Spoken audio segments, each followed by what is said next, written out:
Part 7. Senyum duda yang memabukkan. Saga meletakkan tas kerjanya begitu kaki menjejak di lantai 2, memperhatikan gadis yang membelakanginya di depan pintu kamar. Pria itu menyandar di dinding sambil menyilang tangan di dada. Jadi dia menungguku, gumamnya. Sebuah senyuman terukir di wajah tegasnya kala melihatnya bersikap konyol. Dari gerak-gerik dan tutur kata Nara, Saga bisa tahu bahwa gadis itu tampak ragu dengan keputusannya sendiri. Dia tipe wanita yang mau melakukan apa saja demi uang. Satu sudut bibirnya terangkat. Kelakuan Nara mengingatkannya bagaimana pertama kali melihat gadis itu. "Kamu yakin dia orang yang sama?" tanya Saga pada Bams, manajernya sambil berbisik. Melihat bagaimana cara gadis bernama Nara bersikap dan berbicara, tanpa saringan dan ketus. Kenapa berbeda sekali dengan video-videonya di Instagram? Manis, cantik, imut, dan menggemaskan. Siapapun pria yang melihatnya pasti akan jatuh cinta. Dia sangat jauh dari Rania, perempuan yang selama ini masih menjadi penghuni di hatinya. Cantiknya luar dalam, meski terpisah ruang dan jarak. Meski Saga berusaha keras melupakannya dengan menikahi wanita lain. Ya Lord, bagaimana ini? Apa pernikahanku dengan gadis itu bisa bertahan dan niatku akan terwujud karenanya? Lagi pula, bukankah katanya dia punya trauma? Kenapa sekarang seolah hidupnya tanpa beban sedikit pun? Ya Tuan, Bams menyahut cepat. "Perkenalkan Om Duda, saya Princess Nara." Gadis itu menangkup tangan, sebuah senyuman yang dipaksakan menghiasi wajahnya. Sungguh berkebalikan antara perbuatan dan cantik fisiknya. Detik kemudian, Nara tiba-tiba tertawa setelah meracau dengan nada kesal lantaran Saga tak juga datang. Hal itu membuyarkan lamunan Saga dan kembali menatapnya. Penasaran, Saga pun bergerak ke arah Nara. Siapa gerangan yang membuatnya bisa terlihat sebahagia itu? Pria itu melongok melihat dengan siapa Nara berkirim pesan. Tampak sebuah nama di layar ponselnya. Alvin, apa dia pacarnya? Tapi Bams bilang Nara tak pernah berpacaran. Apa dia salah info tentang ini? Batinya bertanya-tanya. Hatinya lalu goyah. Mustahil perempuan yang punya pacar masih perawan. Lalu bagaimana Nara bisa menolongnya? Aku perlu memeriksa untuk memastikannya. Dia sendiri bingung dengan hatinya sendiri. Kenapa sulit menerima istri yang tak perawan, tapi rela Rania selingkuh dengan pria lain dan mau memaafkannya? Apa bedanya? Dua-duanya adalah simbol keburukan sosok seorang wanita.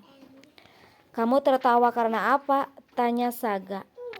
Nara yang kaget sampai jatuh, untung saja Saga dengan cepat meraihnya.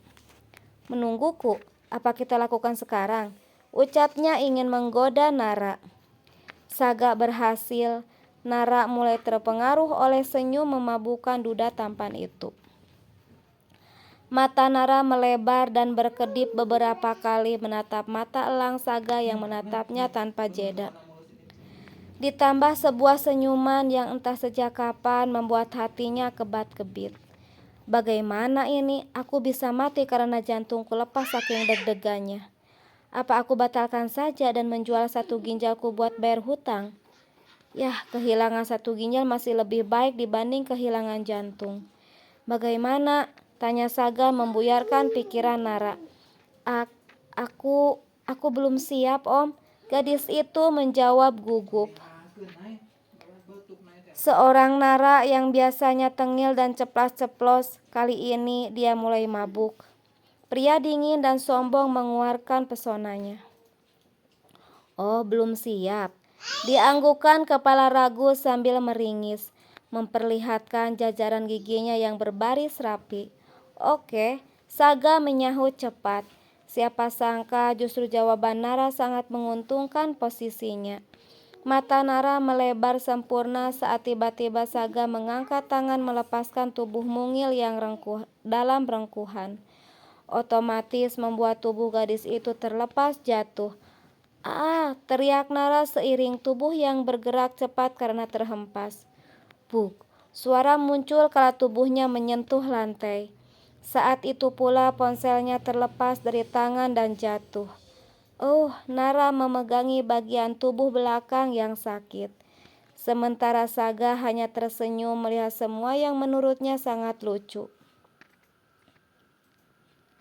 Dipungut ponsel Nara dan memperhatikan apakah kondisinya baik-baik saja dengan posisi berjongkok. "Untung saja iPhone-mu tidak apa-apa." Dinaikkan sudut bibirnya sambil melihat Nara yang meringis kesakitan. Pria itu menyodorkan benda pipih ke arah Nara. Nara meneleng cepat dengan lirikan tajam ke arah suami tuanya. Melihat sikap Saga yang sangat menyebalkan dan mendengar ucapan Saga seolah lebih mementingkan kondisi ponsel miliknya yang jatuh dibanding dirinya yang kesakitan.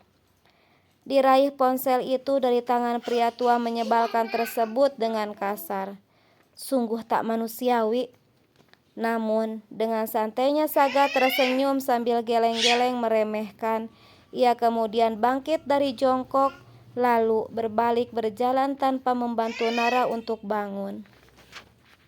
Lalu diraih tas yang diletakkan di nakas dekat anak tangga.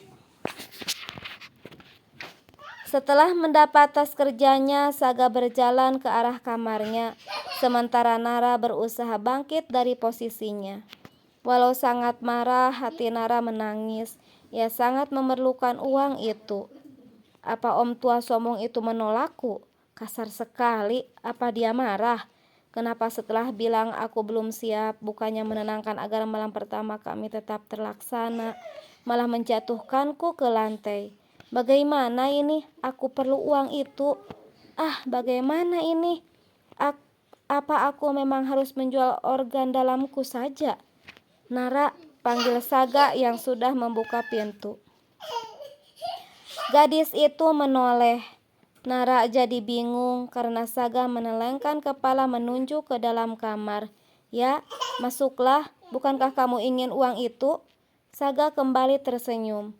Nara lekas bangkit, meski ragu ia tetap berjalan ke kamar pria itu. Degup jantungnya kembali tak menentu. Jadi begini orangnya, bergerak dengan kasar.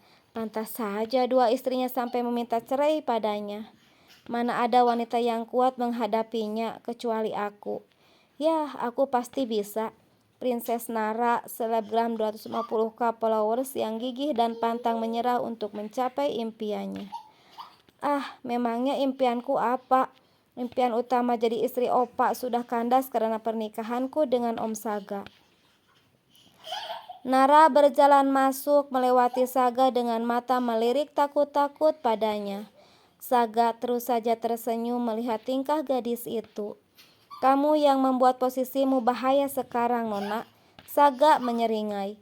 Sementara Nara terhenyak dan menghentikan langkahnya. Dia tahu inilah resiko sebuah pernikahan, kehilangan mahkotanya. Tak lama pintu kamar pun ditutup. Lalu apakah yang terjadi di dalam sana?